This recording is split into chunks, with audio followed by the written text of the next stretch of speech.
Good evening and जय हिंद बच्चों। मैं अजय कुमार वाराणसी उत्तर प्रदेश से आपके अपने चैनल नव शिक्षण पे स्वागत करता हूँ। बच्चों, आज से मैं आपकी क्लासेस स्टार्ट करने जा रहा हूँ, दोनों आपकी एसएसवी और सेस्ट के लिए, क्योंकि दोनों के पैटर्न और क्वेश्चंस लगभग सेम है बच्चों। ठीक है। और आपको बताना चाहूँगा, सिंपल कॉन्सेप्ट वाले क्वेश्चंस आ रहे हैं। आप मतलब अगर आप इसको सोच समझ के करेंगे तो काफ़ी आपके लिए आसान है और आप आसानी से बहुत अच्छे नंबर ला सकते हैं। तो आइए पाठ को समझें। और बच्चों, पहले भी मेरी बात हुई थी कि मैं इंग्लिश बुक को फॉलो करूंगा, क्योंकि आगे चल के आपको अंग्रेजी ही बुक को पढ़नी है। ठीक है।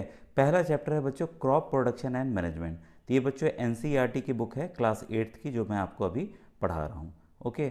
और मैं इंग्लिश में पढ़ते जाऊँगा और हिंदी में चीज़ों को एक्सप्लेन करते जाऊँगा। जो पहला चैप्टर है क्रॉप प्रोडक्शन एंड मैनेजमेंट, यानी कि फसल उत्पादन और प्रबंध। मैनेजमेंट मतलब कि प्रबंध। तो देखिए, इसमें हमेशा आपको दो बच्चे मिलेंगे पूरे पाठ में। जब जब आप पढ़ेंगे पूरे पाठ में दो बच्चे मिलेंगे। एक में मिलेगी एक मिलेगा बूझो, एक मिलेगी पहेली। तो इनके ऊपर ही पूरा ये थीम बेस रहता है कि एक पढ़ाते एक सवाल पूछता है, एक बूझता है। ठीक है। तो ये सिंपल है, जहाँ जहाँ इंपॉर्टेंट है मैं बता दूंगा कि इससे प्रश्न आ सकते हैं। आप उसको नोट डाउन कर लिए, क्योंकि अगर मैं पूरी किताब लाइन टू लाइन पढ़ाऊंगा तो काफ़ी समय नुकसान होगा आपका भी। ठीक है। तो जहाँ इंपॉर्टेंट पॉइंट है, जहाँ समझाने की चीज़ें रहेंगी, वहीं मैं केवल आपको एक्सप्लेन करूँगा बच्चों। ठीक है। अब ये देखिए, one day they saw some tools like, वो लोग गांव में जाते हैं अपने अंकल के यहाँ। ठीक है, इतना समझ के चलिए। तो क्या क्या देखते हैं? खुरपी, सिकल, सोवल और plough etcetera in the field. जब खेत में जाते हैं तो ये इन चीज़ों को देखते हैं। खुरपी आपको पता ही है, सिक्कल बच्चों दराती को कहते हैं, सॉवेल बेलचा, जो बेलचा बालू उठाने फेंकने का काम आता है, मिट्टी को फेंकने का काम आता है, प्लॉ मतलब हल, तो आपको पता है। ठीक है, इन सब चीज़ों पर तो सवाल इससे बनता है। ठीक है, कि ये अन्य में से क्या चीज़ें भिन्न हैं, इसमें से क्या चीज़ें भिन्न हैं। खुरपी, सिकल, सॉवल और प्लॉ दे देगा, आपको पता चले सॉवल ही नहीं पता। ठीक है, बेलचा ही नहीं पता। ठीक है, तो पेपर दोनों हिंदी इंग्लिश दोनों में रहेगा, तो आप दोनों चीज़ों से समझ लीजिएगा। जिससे भी आपको प्रश्न समझ में आए आप उससे अब उत्तर दे सकते हैं। ठीक है। तो आप क्या करेंगे कि इनको याद कर लीजिएगा, इससे प्रश्न बनता है, बन सकता है और बना भी है भविष्य में, ये पास्ट में बच्चों। ठीक है। अब आइए, इसमें सिंपल चीज़ें दी गई हैं कि we have learn that all living organism required food, plant can make their food themselves. ये सही बात है कि सभी ह्यूमंस को जिंदा रहने के लिए खाना चाहिए होता है। ठीक है। और जो प्लांट हैं, पौधे हैं, अपने आप से खाना बनाते हैं। तो ये सिंपल चीज़ें दी गई हैं, तो इससे कोई भी सवाल उठने वाला नहीं है। You have already know that the energy from food is utilize by organism for carrying out their various body function such as digestion, respiration and excretion. ठीक है। तो अलग अलग चीज़ों के लिए हमें एनर्जी यानी कि ताकत चाहिए होती है, जो कि हमें खाने से मिलती है। तो ये हमारी एक्टिविटी शरीर में होती है। डाइजेशन होता है, पचना होता है, रेस्पिरेशन होता है, सांस वगैरह सब चीज़ें हैं। एक्सक्रीशन मतलब गंदी चीज़ें बाहर निकलती हैं। तो ये सब चीज़ें शामिल हैं बच्चों। और अगर इनमें हिंदी में कहें तो पाचन, श्वसन और उत्सर्जन। एक्सक्रीशन हो जाएगा आपका उत्सर्जन। ठीक है, हिंदी टर्म्स हैं। तो ये एग्ज़ाम के लिए इतने इंपॉर्टेंट नहीं है, इसलिए मैं ज़्यादा एक्सप्लेन नहीं करूँगा। अब आइए देखिए, प्रश्न यहाँ से बनता है, इसको आप ज़रूर ध्यान दीजिएगा बच्चों। ठीक है। In order to provide food for a large population, मतलब बहुत बड़ी जनसंख्या के लिए, बहुत बड़ी जनसंख्या के लिए जहाँ पर हमें भोजन की आवश्यकता होती है, तो हमें क्या क्या चीज़ की आवश्यकता होती है, ये इंपॉर्टेंट इससे प्रश्न बनता है। रेगुलर प्रोडक्शन, यानी कि इसको आप नोट डाउन कर लीजिएगा, नियमित उत्पादन, नियमित उत्पादन। उसके बाद है प्रॉपर मैनेजमेंट, यानी कि उचित प्रबंध। ठीक है, प्रबंध आपका चैप्टर का ही नाम था। And distribution of food is necessary, और इसका वितरण बहुत ही आवश्यक है। तो ये तीनों चीज़ नोट कर लीजिए, क्योंकि चौथा इसमें तीन ऑप्शंस दे देंगे, पूछेंगे कि क्या चीज़, मतलब कि एक विशाल जनसंख्या को भोजन प्रदान करने के लिए इनमें से क्या चीज़ आवश्यक नहीं है। ठीक है।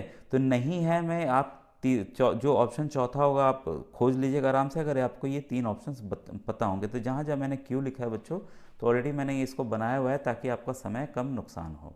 ठीक है। तो ये आप सवाल जान गए, इससे आ सकता है। अब देखिए, ये है कि 10,000 10,000 BC people were nomadic. Nomadic मतलब है बच्चों कि वो जो मनुष्य थे वो घूमते थे। ठीक है। दे वेयर वेंडरिंग इन ग्रुप्स, इधर उधर घूमते थे ग्रुप्स में। ठीक है। तो ये इतना इंपॉर्टेंट नहीं है। ठीक है। इसमें ये बताने की कोशिश की गई है कि जो कालांतर में खेती कर चावल, गेहूं एवं अन्य खाद्य फसलों को उत्पादन कर सकें, इस प्रकार से कृषि का प्रारंभ हुआ था पहले, घूमते घूमते थे धीरे धीरे फल फूल ये सब खोजने लगे, ठीक है। तो इससे प्रश्न विशेष नहीं बनता है। अब आइए यहाँ से, ये इंपॉर्टेंट है, ध्यान दीजिएगा। When plants of the same kind are grown and cultivated at one place on a large scale, it is called a crop. Crop किसे कहते हैं, इससे सवाल बार बार आता है, कन्फ्यूज़न के लिए कई चीज़ों को बदल दिया जाता है। तो फसल याद रखिएगा, एक ही किस्म के पौधे किसी स्थान पर बड़े पैमाने पर जब उगाए जाते हैं तो इसे क्या फसल कहते हैं, ठीक है। और फॉर एग्जांपल आपका गेहूं हो गया, ठीक है। All plants grow in the field are a date of wheat. एक ही अगर खेत में मान लीजिए गेहूं की फसल है तो खेत में उगाए जाने वाले सभी पौधे क्या होंगे, गेहूं के होंगे। भाई इसमें तो चावल उगाया नहीं जाएगा, तो ये इसी को बच्चों क्रॉप कहते हैं, जब एक लार्ज स्केल पे बहुत बड़ी ज़मीन पे हम कोई चीज़ उगाते हैं, ठीक है। तो इससे प्रश्न बनता है। देखिए भारत की सामान्य चीज़ें दी गई हैं, तो ये भी आपको जानना आवश्यक है। India is a vast country, India बहुत ही बड़ा देश है हमारा, ठीक है। और the climatic condition like temperature, humidity and rainfall vary from one region to another. ये सही बात है। देखिए आप जम्मू कश्मीर चले जाइए, वहाँ तापमान काफ़ी कम है। साउथ में चले जाइए, वहाँ बहुत ही गर्मी पड़ती है। आर्द्रता, ह्यूमिडिटी, आर्द्रता अलग अलग जगह अलग अलग पाई जाती है। बारिश कहीं कम होती है, कहीं बहुत ज़्यादा होती है, ठीक है। तो हमारा जो देश है कई विविधताओं से बना हुआ है। अब आइए सवाल जहाँ से बनेंगे वो मैं बताऊँ और आपको जो इम्पोर्टेंट आ रहे हैं। Variety of crops grown in different parts of the country, अलग अलग इसी देखिए चाय हर जगह नहीं उगती है। उत्तर प्रदेश में चाय कहाँ उगती है, ठीक है, असम में उगती है। तो अलग अलग जगह अलग अलग फल फसलें उगाई जाती हैं। अब देखिए इसी आधार पर दो कैटेगरी में क्रॉपिंग पैटर्न को बांटा गया है, ठीक है। मोटे तौर पे फसलों को दो वर्गों में बांटा जा सकता है। वो एक पहला है बच्चों खरीफ और दूसरा है रबी, ठीक है। तो आप कई बच्चे अंग्रेजी में थोड़ा सा कंफ्यूज होते हैं, तो उनके लिए मैं कुछ चीज़ें को कोड भी बताऊंगा अभी। The crops which are sown in the rainy season are called kharif crop. Simple सा है, वह फसल जिन्हें वर्षा ऋतु में बोया जाता है खरीफ फसल कहलाती हैं, ठीक है। The rainy season in India is generally from June to September. June और सितंबर के मध्य में हमारी क्या होती है, वर्षा ऋतु आती है। तो इसी में ये फसलें उगाई जाती हैं। पैडी मतलब कि धान, मेज मतलब कि मक्का, सोयाबीन आप जानते ही हैं, ग्राउंड नट मतलब मूंगफली, और कॉटन, कॉटन यानी कि कपास। ये सभी क्या है, खरीफ की फसल हैं। ये काफ़ी इंपॉर्टेंट है बच्चों। और ये प्रश्न देखिए क्यों मैंने लिखा है, तो जान लीजिए इससे प्रश्न बनेंगे। कैसे भी बन सकते हैं, ये पूछ सकते हैं कि खरीफ किस सीजन में उगाया जाता है, अलग अलग सीजन का नाम दे देंगे, रेनी सीजन आप करेंगे। दूसरा प्रश्न ये बन सकता है कि इनके नाम दे देंगे, जो उगाई जाती हैं चीज़ें उनका नाम दे देंगे। इसमें से पूछ लेंगे इसमें से खरीफ की फसल कौन नहीं है, ठीक है। तो या तो चार ऑप्शंस में तीन ऑप्शंस रबी के दे देंगे, एक खरीफ का दे देंगे। सेम से पूछ लेंगे खरीफ का क्रॉप कौन सा है। तो कैसे भी सवाल पूछा जा सकता है। अब आइए रबी फसल की बात करें। The crops grown in winter season are called rabi crops. और जो देखिए विंटर में यानी कि सर्दियों में, शीत ऋतु में उगाई जाने वाली फसलों को क्या कहते हैं, रबी फसल कहते हैं। Their time period is generally from October to March. ये अक्टूबर से मार्च के मध्य में ये उगाई जाती हैं, बोई जाती हैं। फिर एग्जाम्पल ऑफ रबी क्रॉप्स क्या क्या है, वीट है, गेहूं है, ग्राम मतलब कि चना, पी मतलब मटर, मस्टर्ड मतलब सरसों, और लिनसेड मतलब कि अलसी। तो एकदम आप इसको याद कर लेंगे, ध्यान रख लेंगे। जो गांव में बच्चे रहते हैं उनके लिए दिक्कत नहीं है, जो गांव नहीं जाते हैं बच्चे उनके लिए समस्या है इनको याद करने की। और इसके अलावा देखिए दिया हुआ है दालें, पल्स वेजिटेबल, ये सब गर्मियों में उगाए जाते हैं। तो देखिए एक छोटा सा यहाँ पे ट्रिक यहाँ दिया हुआ है, आपको दिख रहा होगा, इसमें कन्फ्यूज़न ना हो। कल्लू राम रेन वाटर, ठीक है। तो कल्लू मतलब हो गया खरीफ, रेन मतलब बारिश, सही बात है। खरीफ जो है बारिश के मौसम में बोई जाती है, रेन वाटर मतलब रबी, और ये विंटर। और रबी की फसल विंटर, डब्लू वर्ड लिया गया बच्चों, आर का रबी हो गया, रेन का आर, और वाटर का ये लिया गया विंटर बनाने के लिए। खरीफ का के, कल्लू का के ले लिया गया, यहाँ राम का आर लिया गया जो कि रेन के लिए, बारिश के लिए है, ठीक है। तो कभी कभी कन्फ्यूज़न हो जाता है, तो आप इसको इस तरह से अपना भी कोई कोड बनाकर आप याद कर सकते हैं, ठीक है। अब आइए आगे हम लोग बढ़ें। यहाँ पर देखिए दिया हुआ है, बहुत ही इंपॉर्टेंट है ये बच्चों, कि आखिर why can paddy not be grown in winter season, कि धान को शीत ऋतु में क्यों नहीं उगाया जा सकता, ठीक है। तो उसका देखिए बूझो बोलता है तो पहले बताती है, paddy requires a lot of water therefore it is grown only in the rainy season. धान को बहुत अधिक पानी की आवश्यकता होती है, अतः इसे केवल वर्षा ऋतु में ही उगाते हैं, ठीक है। क्लियर हो गया। तो ये इससे कारण वाले क्वेश्चंस आते ही आते हैं, तो अगर आपको एकदम एग्जैक्ट कारण पता होगा तो आप दुविधा में नहीं फंसेंगे और तुरंत आप इसका उत्तर बता देंगे। अब देखिए यहाँ से इम्पोर्टेंट नहीं है, ठीक है। अब ये इम्पोर्टेंट है कि हम कोई भी फसल उगाने के लिए कुछ ना कुछ बच्चों उसमें एग्रीकल्चर प्रैक्टिसेस करते हैं, यानी कि हम किसी पद्धतियाँ अपनाते हैं। कोई भी काम हमें खेत में करना है या कोई भी चीज़ गमले में भी आपको करना है, तो इस क्रम को आप ज़रूर याद कर लेंगे बच्चों। इस क्रम से सवाल बनते हैं, ठीक है, इस क्रम से सवाल बनते हैं, ध्यान दीजिएगा। पहला क्या है, प्रिपरेशन ऑफ सॉइल, यानी कि मिट्टी तैयार करना, लिख लीजिए, ठीक है। पॉज करके वीडियो आप लिख सकते हैं। सोइंग, सोइंग यानी कि बुआई। तीसरा है एडिंग मैन्योर एंड फर्टिलाइज़र, खाद एवं उर्वरक देना। फिर है चौथा है इरिगेशन यानी कि सिंचाई। पांचवा है आपका प्रोटेक्टिंग फ्रॉम वीड्स। वीड्स बच्चों खरपतवार को कहते हैं, तो खरपतवार से सुरक्षा। ये क्यों आवश्यक है आपको पता है? अगर खरपतवार रहेंगे तो जो मिट्टी में जो भी पोषक तत्व वह रहेंगे तो खरपतवार खा लेंगे, वो बढ़ेंगे तेज़ी से, आपका पौधा बढ़ ही नहीं पाएगा, ठीक है। तो ये भी कारण आप नोट डाउन कर लीजिएगा। सिक्स्थ है आपका हार्वेस्टिंग, हार्वेस्टिंग यानी कि कटाई। और आखिरी आपका स्टोरेज यानी कि भंडारण।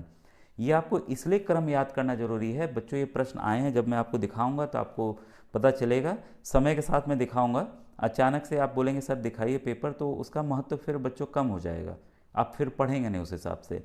कई बच्चे शॉर्टकट तरीके अपनाना पसंद करते हैं, तो शॉर्टकट मत अपनाइए, क्योंकि क्वेश्चंस कहीं से भी बन सकते हैं, कैसे भी बन सकते हैं, जो मैं तरीके बता रहा हूँ।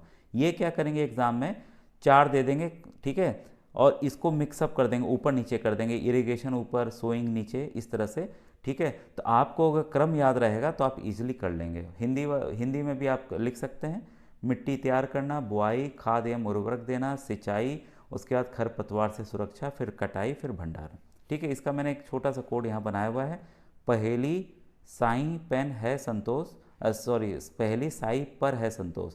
पहेली से हो गया देखिए प्रिपरेशन ऑफ सॉइल, एस से हो गया सोइंग, ए से हो गया एडिंग मैन्योर एंड फर्टिलाइजर, आई से हो गया इरिगेशन। ये अगर आप ये याद रहेगा तो शब्दों को आप अपने लगा सकते हैं कैसे भी, ठीक है। पर मतलब हो गया आपका प्रोटेक्टिंग, ठीक है से हो गया आपका हार्वेस्टिंग, और संतोष से हो गया स्टोरेज। तो आप भी अपना कोड कोई भी बना लीजिएगा, अगर हिंदी में बनाना चाहे हिंदी में, अंग्रेजी में बनाना चाहे अंग्रेजी में। अब देखिए ये कुछ इंपॉर्टेंट चीज़ें आ रही हैं जिससे कॉन्सेप्ट वाले क्वेश्चंस बनते हैं। प्रिपरेशन ऑफ सॉइल यानी मिट्टी तैयार करना, ठीक है, तो इससे भी प्रश्न बन सकते हैं। The preparation of soil is the first step before growing a crop. देखिए यहीं से हमने पहला पॉइंट उठाया जो अभी 1 नंबर हमने पढ़ा है। तो one of the most important task in agriculture is to turn the soil and लूजन।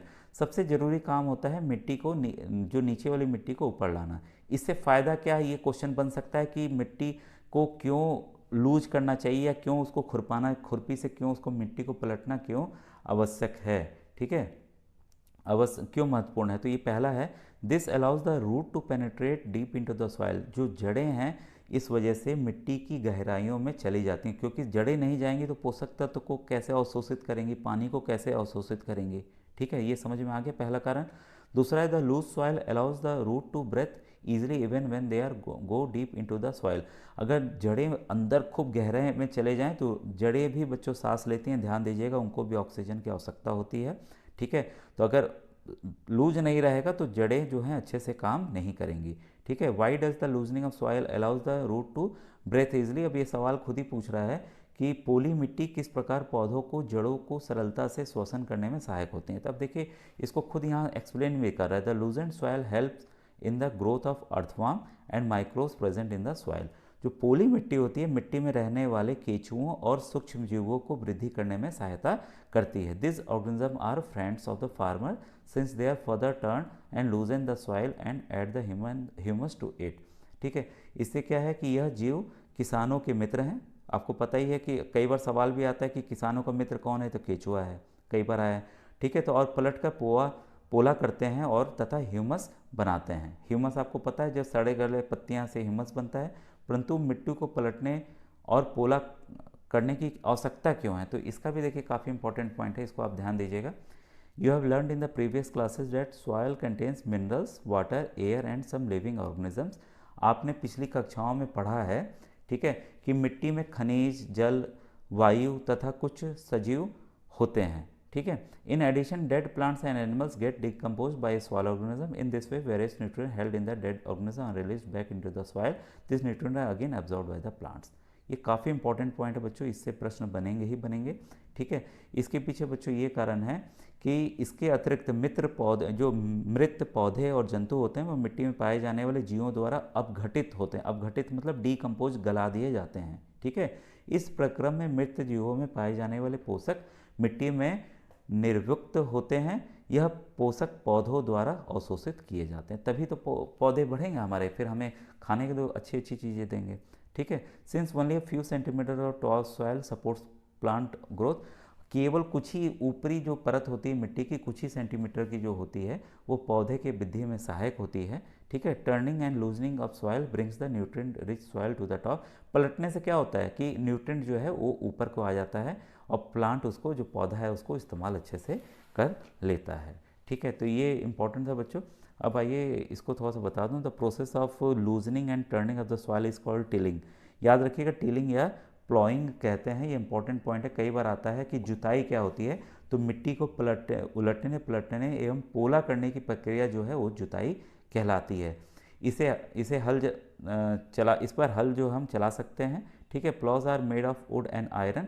ये वुड और आयरन से आपको पता है, हल जो है लकड़ी और लोहे से बना होता है। ठीक है। और ये ध्यान दीजिएगा, द प्लॉज्ड फील्ड में है big pieces of soil called crumbs. बड़े बड़े जो मिट्टी के ढेले होते हैं उसी को अंग्रेजी में बच्चों क्रम्स कहते हैं। तो मिट्टी में पाए जाते हैं, तो इसके जरिए वो तोड़ा जाता है। और एक लेबरल आता है जो पाटल होता है, उसको जो है समतल करने में वो काम आता है, ये आपको पता है।